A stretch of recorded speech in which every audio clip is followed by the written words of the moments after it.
Good afternoon. My name is Zach Murray, and I work on the fundraising team here at the Intrepid Sea, Air, and Space Museum. Welcome to today's Aircraft of the Month discussion. Today, we are gathered to learn a little bit more about the Douglas F4D Skyray that the museum is adding to our collection next week. Getting this aircraft to the museum and restoring it is going to be tremendously difficult, so we need your help. If you are able, visit www.intrepidmuseum.org/support Skyray, Skyray, to make a gift to help preserve this Cold War aircraft for generations to come. Now, last week, we met with Eric Boehm, hey there, Eric, curator of aviation, to learn about the museum's aircraft collection and how Skyray helps us to tell Intrepid's story of service. Today, Eric is back, and we're adding our colleague Matt Woods, Senior Vice President of Facilities, Engineering, and Security to the mix. Welcome, gentlemen. Now, before we get going, don't forget that today's session is live. Feel free to comment on this stream with any questions that you might have, and Eric and Matt will do their best to answer these questions before we sign off today. I'm sure as we're going, I'm going to come up with a couple questions too, and we'll be able to hopefully get all those answers as we move through. Now, I'd like to kick off with Matt today. I know you've had a chance to add a number of aircraft to our collection in the past. Can you tell us about any of these projects and how Skyray compares? Hi, good afternoon. Well, most large aircraft, because of the location the Intrepid is on the Hudson in New York City, we have to bring them in by barge. The smaller ones are ones that can be disassembled or able to transport in. But the two that stand out are the Concorde, of course, which flew on its own into JFK, and we're able to barge it, crane it onto a barge and barge it onto Pier 86.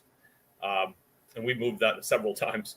And the Enterprise, the Shuttle Enterprise, which was an extremely complex move, for the most part, because we were dealing with NASA, who has incredible specifications and details.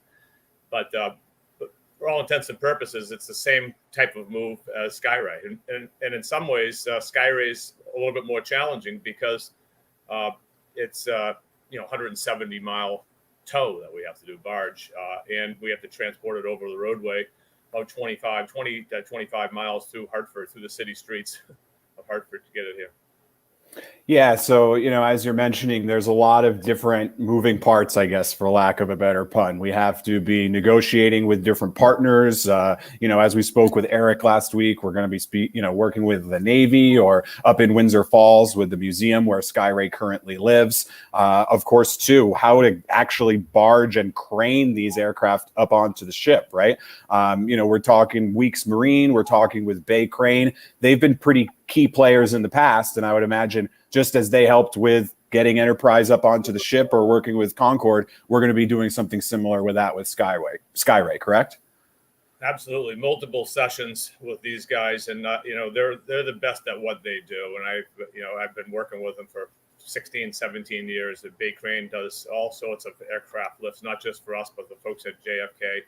Weeks Marine is the best and their proximity to us as well. Weeks is right across the river, basically, in Bayonne.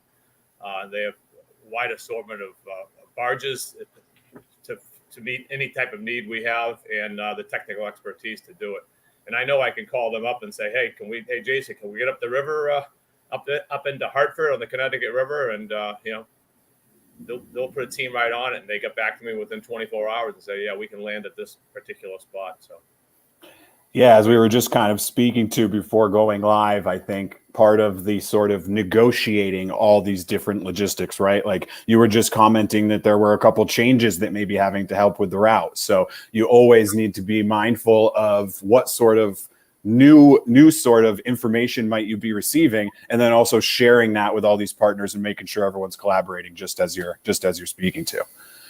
That's right. I mean, we lifted and we'll talk about this, but we lifted last week, Friday, we lifted the Skyray onto a transporter, but we had to leave it on site for a week because the Connecticut Department of Transportation needed to inspect the transport. You need to maintain a vertical clearance of less than 13 foot 6 inches to make it under the underpasses that we're going through. So they needed to inspect that. They needed to make sure it was tied down to the transporter and ready to travel around the roads.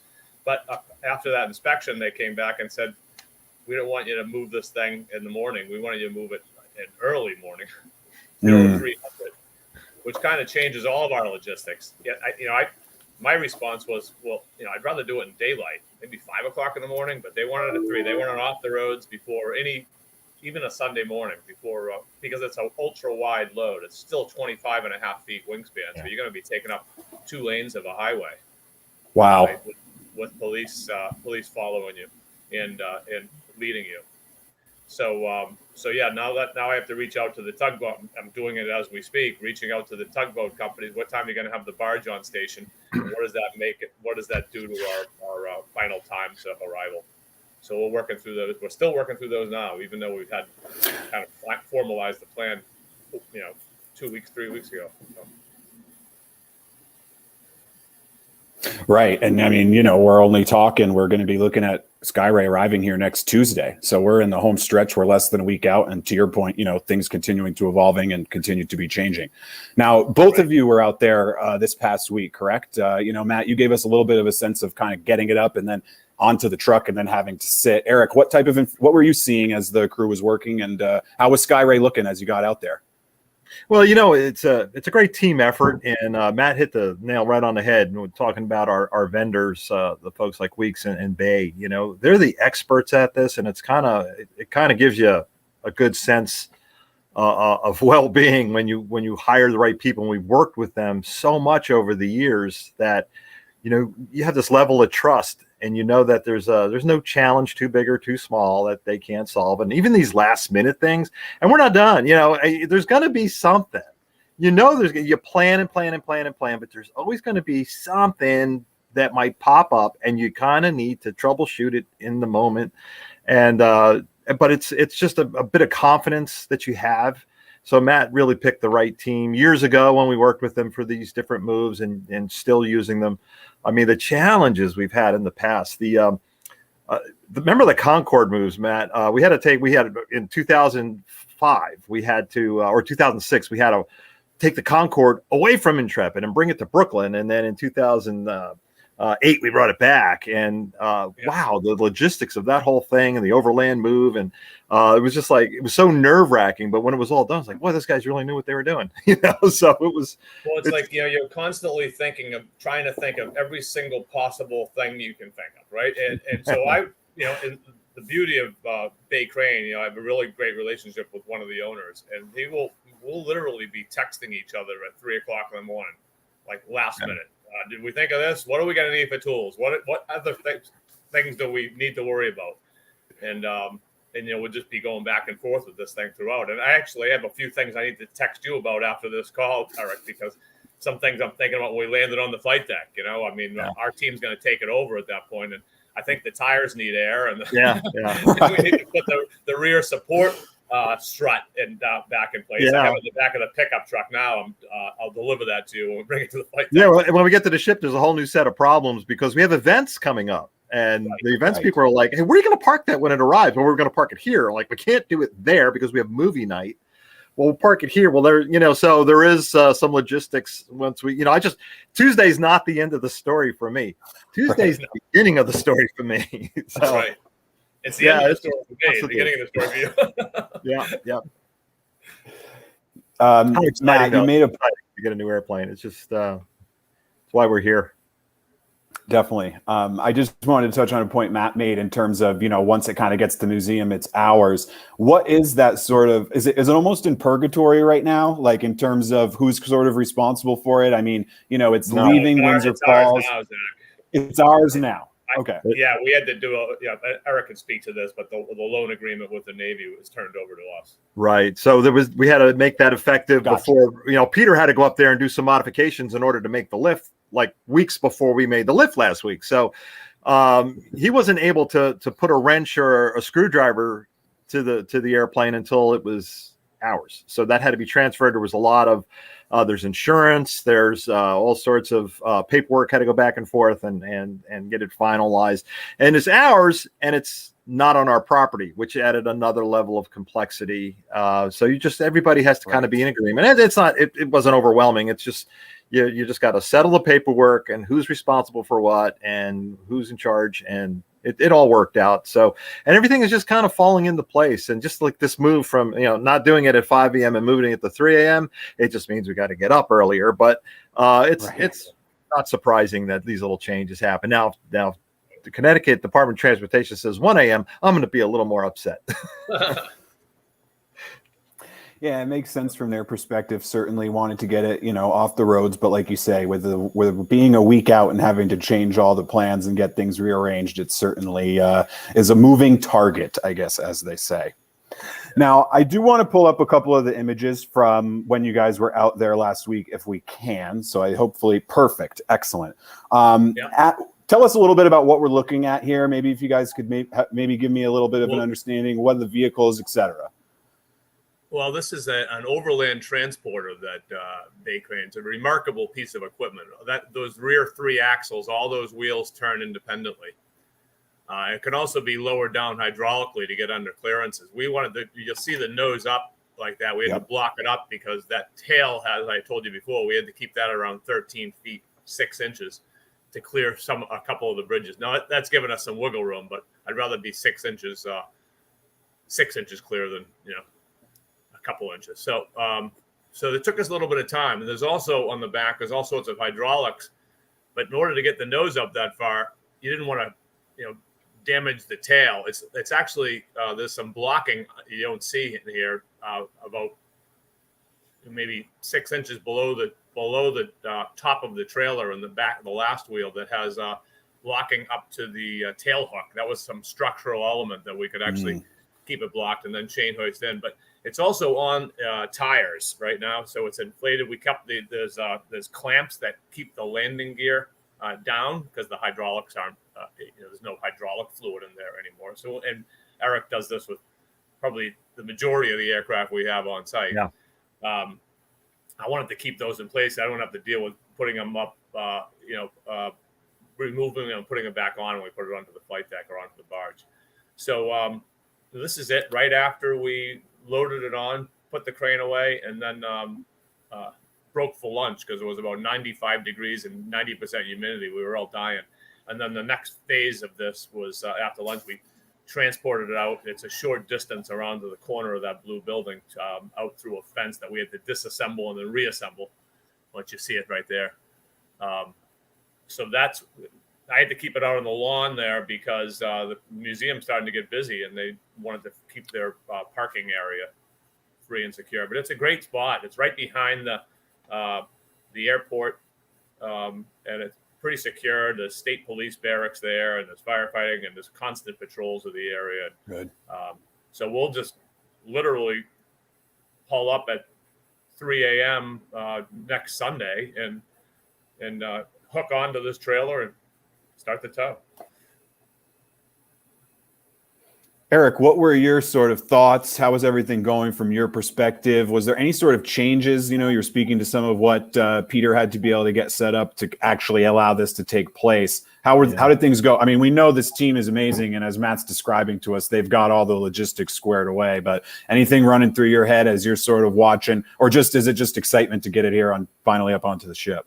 Yeah, complete confidence, and everything seems to be going as planned, and there's no reason to think otherwise. And so it's a very high confidence level and just exciting. And like I said, my real work starts when it arrives, but just looking forward to the whole thing. That's what makes it exciting. We've I've been here 16 years with Intrepid, and I guess maybe half a dozen airplanes have been added to the collection in that time. So it's not a regular occurrence. We've had to move a few airplanes out. That was fun. You remember that, Matt? We had to move some airplanes out to make room for Enterprise when we got the space shuttle. So we had to choose airplanes that we could not interpret into the collection. They were kind of it was superfluous things to our collection that, we didn't need them. They didn't tell a story for Intrepid, and we were able to find other homes for them. So we've had airplanes go in both directions, and haven't had any trouble since with any of that. So no reason to worry about this one.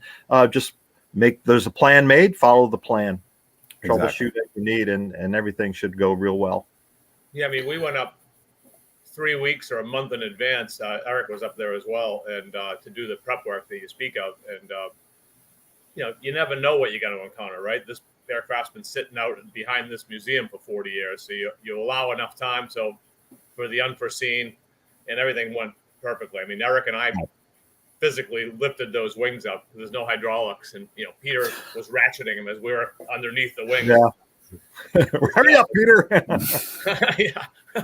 Well, for instance, we allotted 3 days for Peter to make the modifications for those main lifts. We thought, well, we don't know what he's getting into there. So, but once was said and done, he was done the first afternoon, and he was able to come right home. He didn't have to spend any time up in Connecticut at all. So you kind of plan for the worst and you hope for the best, and you just focused on the job you got to do and get her done. It's working out.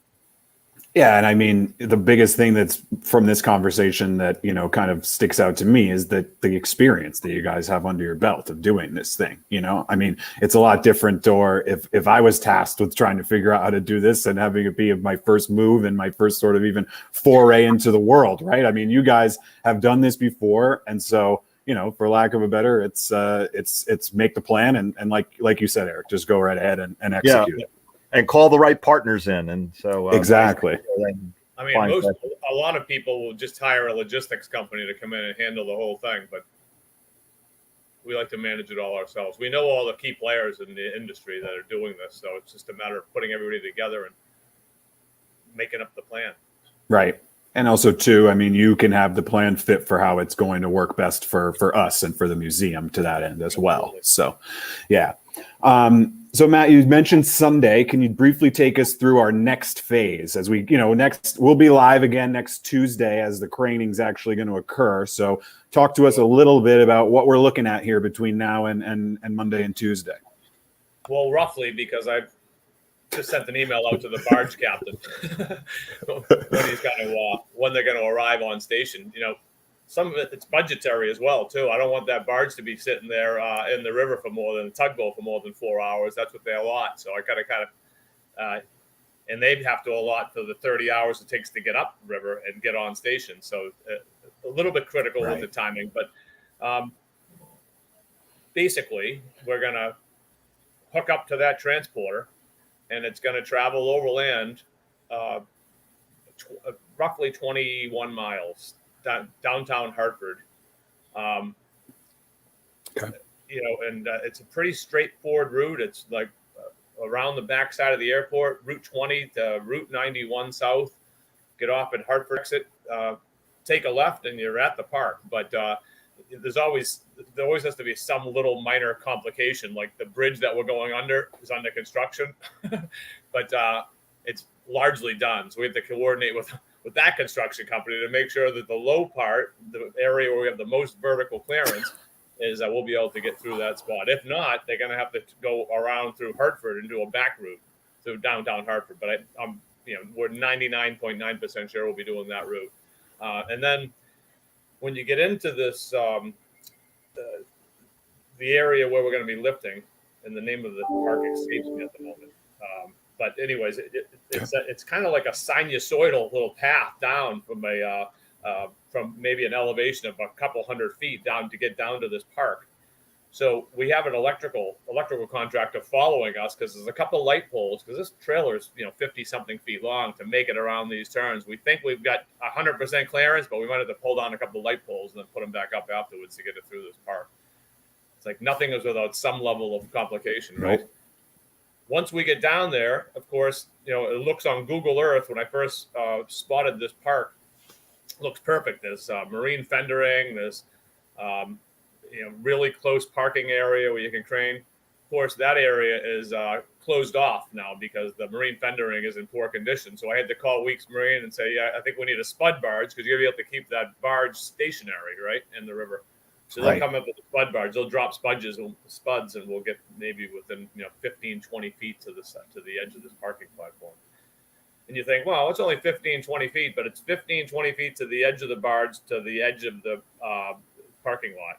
But the crane's not sitting right there, right? The center of the crane is another 25 feet in, and then the center of the barge is another 25 feet in. So it's, when you start laying out the numbers, you're like, oh, this is an 11,000-pound aircraft, roughly, with 11,600 measured, weighed with all the rigging and all that on it. And a 65-ton crane at, 80 feet out really only has about a 12,000-pound capacity, right? So then you got to make sure you get this thing close enough so you don't have to go to a larger size crane, which requires, which is an extra few $1,000s. And, right. And this is also on a Sunday, so it's super premium overtime for everybody. So I'm like trying to watch every penny we can to get this thing done. It's a great example of how Matt and the exactly crew is thinking of every single contingency. Yeah. And what might pop up they haven't thought of yet. So, but it's, the brain's always working, always thinking of what ifs, and having an electrician nearby in case a power line's got to come down. It's just, there's a million moving parts. So when it seamlessly moves onto the barge, what then happens next after we perfectly land it right in the bullseye, and then we head off? And it has to be loaded in the bullseye because they're already pre-welding all the tie downs on that barge. But I'm supremely confident that all goes well, and then it gets craned onto the barge, and then we wave goodbye to it for about 30 hours. And it's a relatively straightforward move. Connecticut River is deep enough. It's all surveyed, but you're not moving fast, right? They're probably traveling at 5 knots or something down this river and I mapped it out on Google Earth to be roughly 100 miles going down, because those rivers snakes in and out and around. Right. Comes out into the Long Island Sound. I'm trying to get all these waypoints now, meeting with the tugboat skipper to find out if we can tell us where it's going to be at each individual time. Of course, that depends on when it departs and how fast it's going, but it'll go down through the Long Island Sound into the East River and around the southern tip of New York City. And we're not going to bring it directly to the Intrepid. We're going to bring it over the Weeks Yard, because it would have been arriving a little bit too late on a Monday. And then again, you have to pay for a crane. They got to be off the roads by 2 or 3. And I'm like, let's just do it in the morning. So for the same price, we dock it in the Weeks Yard. And then that Tuesday morning, trying to figure out that time, it's probably going to be 6 a.m., 7 a.m. It leaves the Weeks Yard, shows up at our pier at Pier 86 at around 9:30. We got to come in and slack tide with the tug. So, think about people you have to coordinate with. Even the kayakers next door we have to communicate with. Because the tugboat guys, those guys are kayaking all over the place. We got to get them out of the water. Right. Yeah, I was actually going to ask about waterways. We touched briefly on the highway and what Connecticut's working with on getting it down to Hartford. But I mean, is there, now this is going to show a little bit of my naivete, but is there a harbor master or someone that's managing what's happening down at the bottom of the Hudson River that you have to kind of coordinate with? Or, I'm thinking of the parade of ships that we have, please. It's all on, it's really, Weeks Marine will manage that. They have to, like any vessel that comes into the waterways of the Hudson, U.S. Coast Guard, because it's basically they control the waterways up, I think past the George Washington Bridge, but certainly by us. So they'll have to come up with a tow plan, and they'll have to have that approved by the U.S. Coast Guard, and then they have to provide timing when they're going to come, and provide a list of the horsepower and the tonnage of the tugboats and all that come up through. As a matter of fact, I tried to get a few of us to ride on it, and the original response was, because the Coast Guard has all these regulations now, they don't necessarily allow passengers on the tugboats, but they are, because they want to have these. They want everybody to have what they call a TWIC card, which is like a national maritime license and authorization. Yeah. But they're going to allow a couple of folks from the Intrepid to ride. I wrote up. That's great. I wrote up with the Concorde when the Concorde returned, and it was just myself and Marvin Scott from Channel 11. Yeah. And we were cold and we were hungry and there's no facility. And I'm like, why did we volunteer to do this, Mark? And he was doing live hits on TV news. He did like 6 live hits. So it was a lot of fun, but it was pretty boring and very cold. Oh, yeah. It was a cold day. I mean, somebody asked me if I was going to ride it from Hartford. I'm like, no, I spent too much of my life at sea. It'd be kind of fun, but I don't know, 30 hours. Yeah. On a barge. Yeah. That sounds like a bit of a lot. Yeah. I did want to ask for our viewers, just as we're talking about modifications and different things, I believe, and please, gentlemen, correct me if I'm wrong, there may have been needed some modifications to the pier to allow Concord to be there. I was speaking with a former crew member, Larry Arnold, yesterday, and we were talking about the craning a little bit. He was mentioning how when they would be in port, they would have aircraft loaded up onto the ship, using the ship's crane, but also kind of in a similar way. Were there any modifications for this specific move that had to happen, whether it be clearance for the barge to come in? I know the growler is right over there, or anything that needed to happen on the pier itself, Matt or Eric? No, the crane is, this is a light aircraft. The pier is designed to withstand, it's called H20 loading, which is like a fully loaded fire truck for a dynamic load. But it's, the only coordination we really needed to do other than the Coast Guard was the NYPD harbor, because I wanted to put the barge right where the harbor boat sits, directly aft of the growler. That would allow us to pick it, onto the pier and then right up onto the aircraft elevator. We could have done it in one pick, but would have required a more expensive crane and a larger build. So got it. Bringing in a smaller crane. But with regard to the Concorde, that's a 70-ton aircraft, and it was when I came, it was on an old NASA barge, floating just outboard of, basically aft of the west end of the pier, adjacent to where it is, but in the waterway. And when we rebuilt the pier, we had to, we had to move. Eric referenced this earlier. We had to move the Concorde back over to Floyd Bennett Field and store it for a couple of years. And I sold the barge in the meantime.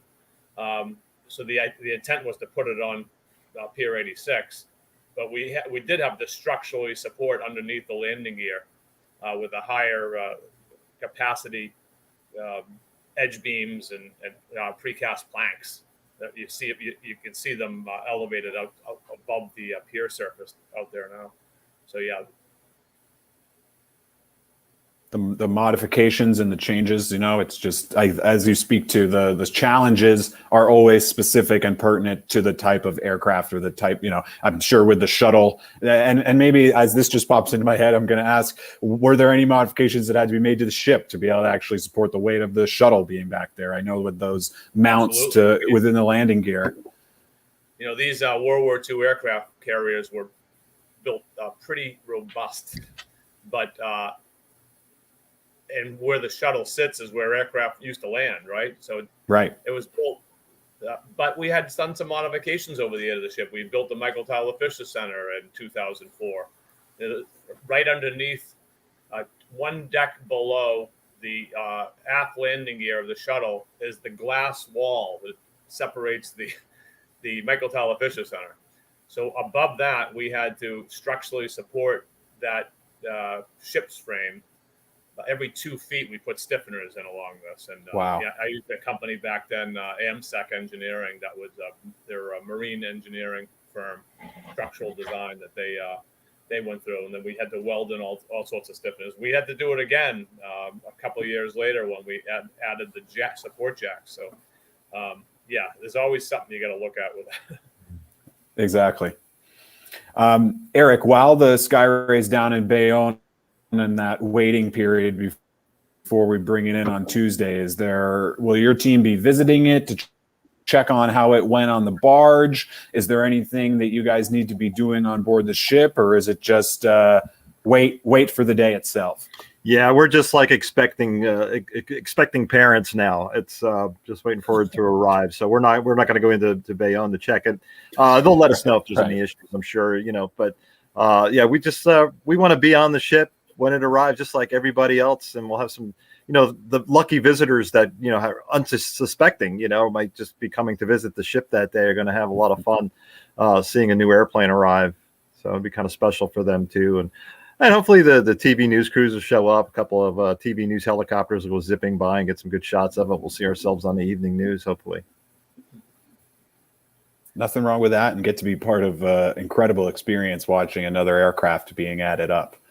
I'm feeling good, but I want to see how our viewers are doing, of course, and see if they have any questions that may have come up during our chat here. We should be seeing something pass underneath the bottom. Larry Arnold asking, as we've discussed through all figuring out the logistics, when may it be passing by the Brooklyn Bridge? When are we anticipating that end coming through after those, as the plan stands now, within those 30 hours? Well, I am actively working with the tugboat folks to get a clear at least within a 1 hour window of when it will pass these key points, Brooklyn Bridge being one of them. I would say if I was to guess at this point, if we leave at 8 o'clock in the morning on Sunday, I would say probably around 8 o'clock in the morning on Monday. But that's a real wild guess at this point. Plus or minus 10 hours. Yeah, plus or minus 10 hours. But we hope to be able to tighten those up in the next 24 hours. Yeah, we should probably set up something on our Facebook site where we can maybe do some kind of updates. We haven't really considered that. Were people going to be that interested in catching it at the right moment, or just get lucky and see it when it passes? So, well, I know what. I live in Stamford, Connecticut, so I want to know exactly when it passes the point off of my land too. So I'm actively, so I can tell all my neighbors to stand out there and watch from the beach. Oh, yeah, and I know Larry's coming into town to join us, and Larry, I think, is going to be staying close by the Brooklyn Bridge, so I'm sure he wants to take a couple photos if he can sneak them in on that Monday morning. So, looking forward to having Larry with us on Tuesday. All right, let's see what Alice has here for us. Favorite aircraft that you've helped to add to the collection? Well, that's all, Eric. Mine is the space shuttle, but yeah, hard to beat space shuttle, isn't it? And Eric, let's start with you. Eric, let's start with you. It's hard to beat space shuttle, but I'm thinking of all, to pick just one. Every one of them has a story. Skyraider was amazing because Skyraider was something that was entrusted to us by the Marine Corps Museum. They called me; they know it was on my wish list, and Skyraiders flew off Intrepid during the Vietnam War and before and after. And so it was a real important addition historically and curatorially to have. Getting the NASA T-38, the actual T-38 that flew with Enterprise in 1977, that was a bit of a coup.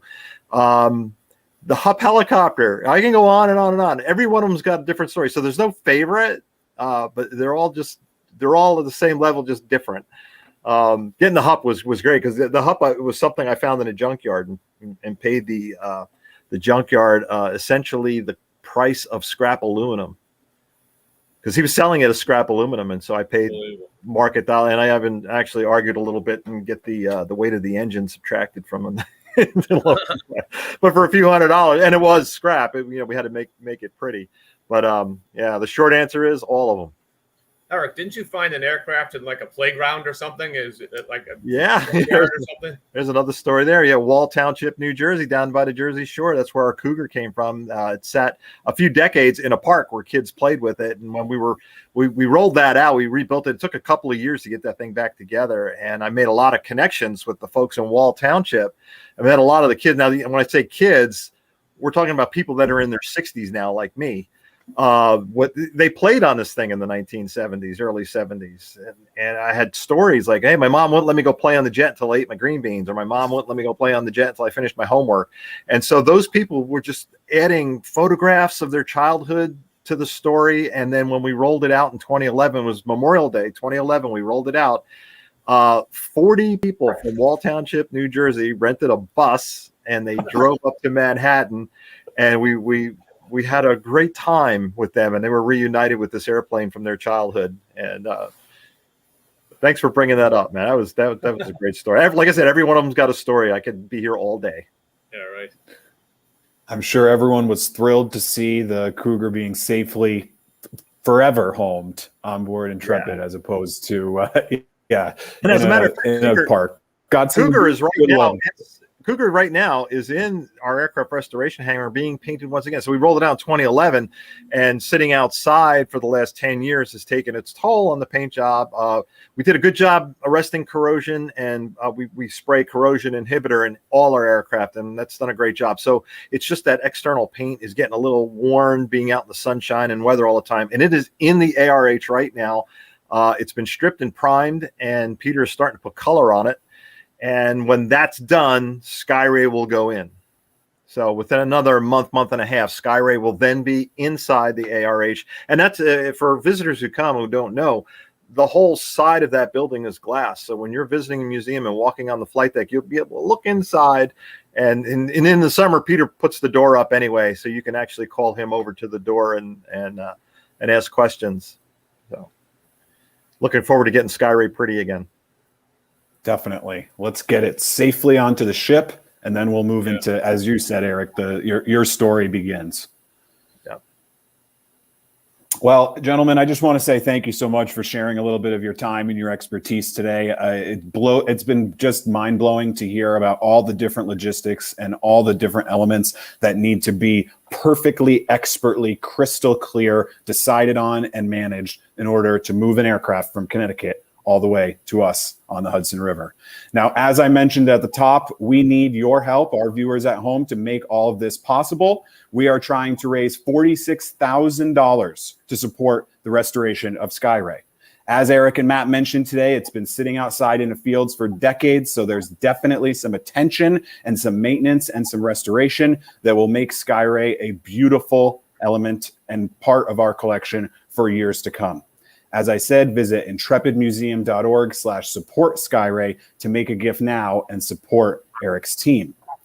Thank you so much for joining us today. I am looking forward to seeing all of you next Tuesday. Time to be determined. As you heard, we've still got a bit of a moving target here on when it will land, but we will make sure you guys are getting updated, whether it's through our social media platforms or getting ready for when I will be going live and narrating the craning as we get Skyray up and onto the deck. You guys won't want to miss it. Either be on site with us, log in through our Facebook, YouTube, or Twitch pages and join us for this incredible day next Tuesday morning. I think I'll leave it for now. Gentlemen, have a great afternoon. You're in charge of weather for Tuesday, so I'm on it, and it's looking great. Okay. All right. Bye-bye, all.